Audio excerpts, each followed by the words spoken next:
ದೇವರಿಗೆ ಪ್ರದಕ್ಷಿಣೆಯನ್ನೇಕೆ ಹಾಕಬೇಕು, ಎಷ್ಟು ಪ್ರದಕ್ಷಿಣೆ ಹಾಕಬೇಕು ತಿಳಿಯೋಣ. ನಾವು ದೇವಸ್ಥಾನಗಳಿಗೆ ಭೇಟಿ ನೀಡಿದಾಗ ಅಲ್ಲಿ ದೇವರಿಗೆ ಪ್ರದಕ್ಷಿಣೆ ಹಾಕುತ್ತಿರುವವರನ್ನು ನೋಡಬಹುದು, ಅಥವಾ ಸ್ವತಃ ನಾವೇ ದೇವರಿಗೆ ಪ್ರದಕ್ಷಿಣೆ ಹಾಕುವ ಅಭ್ಯಾಸವನ್ನು ಹೊಂದಿರಬಹುದು. ನಾವೇಕೆ ದೇವರಿಗೆ ಪ್ರದಕ್ಷಿಣೆ ಹಾಕಬೇಕು? ದೇವರಿಗೆ ಪ್ರದಕ್ಷಿಣೆ ಹಾಕುವುದರ ಪ್ರಯೋಜನವೇನು ಗೊತ್ತೇ?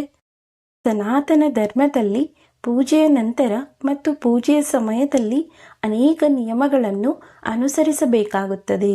ಪೂಜೆಯ ನಂತರ ದೇವರಿಗೆ ಪ್ರದಕ್ಷಿಣೆಯನ್ನು ಹಾಕುವುದು ಕೂಡ ಪೂಜೆಯ ನಿಯಮಗಳಲ್ಲಿ ಒಂದಾಗಿದೆ.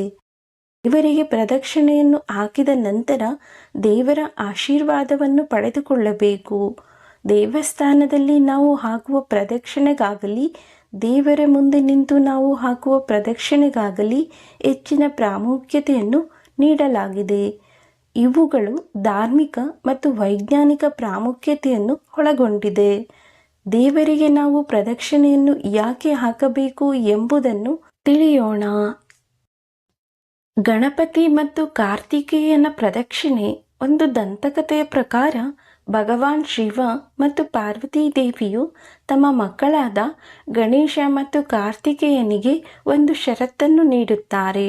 ಷರತ್ತಿನ ಪ್ರಕಾರ ಕಾರ್ತಿಕೇಯ ಮತ್ತು ಗಣೇಶನಲ್ಲಿ ಯಾರು ಮೊದಲು ಬ್ರಹ್ಮಾಂಡವನ್ನು ಪ್ರದಕ್ಷಿಣೆ ಹಾಕಿ ಬರುತ್ತಾರೋ ಅವರು ಈ ಬ್ರಹ್ಮಾಂಡದಲ್ಲಿ ಮೊದಲ ಪೂಜನೀಯ ಸ್ಥಾನಕ್ಕೆ ಅರ್ಹರಾಗುತ್ತಾರೆ ಎಂದು ಹೇಳುತ್ತಾರೆ. ಷರತ್ತಿನಂತೆ ಕಾರ್ತಿಕೇಯನು ತನ್ನ ನವಿಲನ್ನು ಏರಿ ಬ್ರಹ್ಮಾಂಡವನ್ನು ಸುತ್ತಲು ಮುಂದಾಗುತ್ತಾನೆ. ಆದರೆ ಗಣೇಶನು ತನ್ನ ಎಲೆಯನ್ನೇರಿ ಶಿವ ಮತ್ತು ಪಾರ್ವತಿಯ ಸುತ್ತ ಪ್ರದಕ್ಷಿಣೆಯನ್ನು ಹಾಕುವ ಮೂಲಕ ಷರತ್ತಿನಲ್ಲಿ ಗೆಲುವನ್ನು ಸಾಧಿಸುತ್ತಾನೆ. ಇದರ ಆಧಾರದ ಮೇಲೆ ಇಡೀ ಬ್ರಹ್ಮಾಂಡದ ಜನರು ಗಣೇಶನನ್ನು ತಮ್ಮ ಪೋಷಕರೆಂದು ಪರಿಗಣಿಸುವ ಮೂಲಕ ಅವನ ಸುತ್ತ ಸುತ್ತುತ್ತಾರೆ. ಅಂದಿನಿಂದ ಪರಿಕ್ರಮ ಪ್ರಾರಂಭವಾಯಿತು. ಧನಾತ್ಮಕ ಶಕ್ತಿಯನ್ನು ಪಡೆದುಕೊಳ್ಳಲು ಸನಾತನ ಧರ್ಮದಲ್ಲಿ ಪ್ರದಕ್ಷಿಣೆ ಮಾಡುವುದನ್ನು ಅತ್ಯಂತ ಮಂಗಳಕರವೆಂದು ಪರಿಗಣಿಸಲಾಗುತ್ತದೆ. ದೇವರಿಗೆ ಪ್ರದಕ್ಷಿಣೆ ಹಾಕುವವನಿಗೆ ಧನಾತ್ಮಕ ಶಕ್ತಿ ಬರುತ್ತದೆ ಮತ್ತು ಆ ವ್ಯಕ್ತಿಯು ಮನೆಗೆ ಹೋದಾಗ ಮನೆಯಲ್ಲಿ ಹರಡಿರುವ ನಕಾರಾತ್ಮಕ ಶಕ್ತಿಯು ನಾಶವಾಗುತ್ತದೆ ಎನ್ನುವ ನಂಬಿಕೆ ಇದೆ.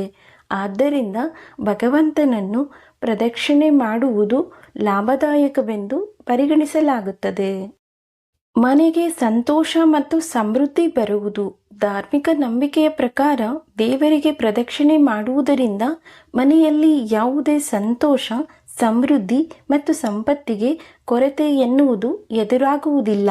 ಇದು ಜೀವನದಲ್ಲಿ ಸಂತೋಷವನ್ನು ತರುತ್ತದೆ ಎನ್ನುವ ನಂಬಿಕೆ ಇದೆ. ನೀವು ಕೂಡ ಒಮ್ಮೆ ದೇವರಿಗೆ ಪ್ರದಕ್ಷಿಣೆ ಮಾಡುವ ಮೂಲಕ ಇದರ ಅನುಭವವನ್ನು ಪಡೆದುಕೊಳ್ಳಿ. ಪ್ರದಕ್ಷಿಣೆ ಹಾಕುವುದು ಹೇಗೆ? ಧಾರ್ಮಿಕ ಗ್ರಂಥಗಳ ಪ್ರಕಾರ ಪ್ರದಕ್ಷಿಣೆಯನ್ನು ಯಾವಾಗಲೂ ಪ್ರದಕ್ಷಿಣಾಕಾರವಾಗಿ ಮಾಡಬೇಕು. ಅಂದರೆ ದೇವರ ಬಲಗೈಯಿಂದ ಎಡಗೈಗೆ ಪ್ರದಕ್ಷಿಣೆ ಹಾಕುವುದು ಮಂಗಳಕರವೆಂದು ಪರಿಗಣಿಸಲಾಗಿದೆ. ಪ್ರದಕ್ಷಿಣೆಯನ್ನು ಯಾವಾಗಲೂ 1, 3, 5, 7 ಅಥವಾ 9ರಂತಹ ಬೆಸ ಸಂಖ್ಯೆಗಳಲ್ಲಿ ಪ್ರದಕ್ಷಿಣೆಯನ್ನು ಹಾಕಬೇಕು. ಪ್ರದಕ್ಷಿಣೆಯನ್ನು ಮಾಡುವಾಗ ಮಾತನಾಡಬಾರದು. ಪ್ರದಕ್ಷಿಣೆಯನ್ನು ಮಾಡುವಾಗ ದೇವರ ಧ್ಯಾನ ಮಾಡುವುದು ಉತ್ತಮವೆಂದು ಪರಿಗಣಿಸಲಾಗುವುದು. ಪ್ರದಕ್ಷಿಣೆ ಹಾಕುವುದರ ವೈಜ್ಞಾನಿಕ ಮಹತ್ವ. ವೈಜ್ಞಾನಿಕ ದೃಷ್ಟಿಕೋನದಿಂದ ನೋಡುವುದಾದರೆ ಪ್ರದಕ್ಷಿಣೆಯನ್ನು ಹಾಕುವುದು ದೇಹಕ್ಕೆ ಪ್ರಯೋಜನಕಾರಿ ಎಂದು ಪರಿಗಣಿಸಲಾಗುತ್ತದೆ. ಪ್ರತಿನಿತ್ಯ ಪೂಜೆ ನಡೆಯುವ ಸ್ಥಳದಲ್ಲಿ ಧನಾತ್ಮಕ ಶಕ್ತಿಯ ಹರಡುವಿಕೆ ಹೆಚ್ಚುತ್ತದೆ ಮತ್ತು ಆ ಶಕ್ತಿಯು ವ್ಯಕ್ತಿಯ ದೇಹವನ್ನು ಪ್ರವೇಶಿಸಿದಾಗ ವ್ಯಕ್ತಿಯ ಆತ್ಮವಿಶ್ವಾಸವು ಬಲಗೊಳ್ಳುತ್ತದೆ ಮತ್ತು ಅವನು ಮಾನಸಿಕವಾಗಿ ಶಾಂತಿಯನ್ನು ಪಡೆಯುತ್ತಾನೆ. ಸ್ನೇಹಿತರೆ, ಈ ಮಾಹಿತಿ ನಿಮಗೆ ಇಷ್ಟ ಆಗಿದ್ದರೆ ದಯವಿಟ್ಟು ನಮ್ಮ ಚಾನಲನ್ನು ಸಬ್ಸ್ಕ್ರೈಬ್ ಮಾಡಿ, ಲೈಕ್ ಮಾಡಿ, ಶೇರ್ ಮಾಡಿ. ಮತ್ತೊಂದು ವಿಷಯದೊಂದಿಗೆ ಭೇಟಿಯಾಗೋಣ. ವಿಡಿಯೋವನ್ನು ನೋಡಿದ್ದಕ್ಕಾಗಿ ಧನ್ಯವಾದಗಳು. ನಮಸ್ಕಾರ.